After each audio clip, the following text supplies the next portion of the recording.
Hello everyone. Today is Saturday. Hapon na. Maliwanag pa rin. And yun, may merienda tayo. Dahil oras na ngayon, 6:41 ng hapon. Pero napakaliwanag pa ng labas. At konting kwentuhan lang. Kamusta kayo mga kabayan? Kamusta mga brother, sister? Kamusta po ang lahat?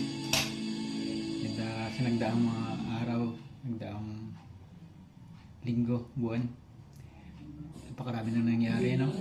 And balikan lang natin nung mahigit 1 month na nung nawala yung aming mahal na ina. And until now, parang nahiwagaan pa rin kami. Oo ko pala na ganun lang talaga. Buhay sa mundo ay temporary lamang.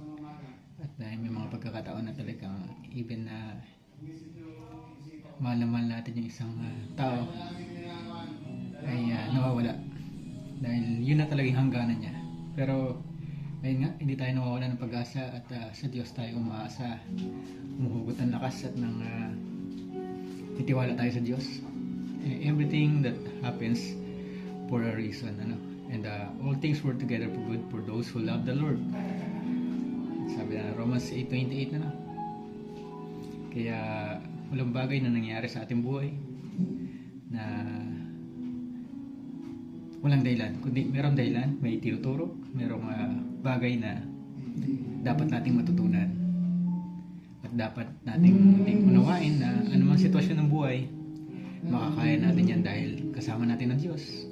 Sa anumang sitwasyon, anumang kalagayan natin, lagi nating alalahanin na inibig tayo ng Diyos nung tayo makasalanan pa, lalo na ngayon na tayo nagbalik loob at patuloy na sumasampalataya sa ating Diyos na buhay at makapangyarihan sa lahat na umiibig sa atin, nagmahal sa atin.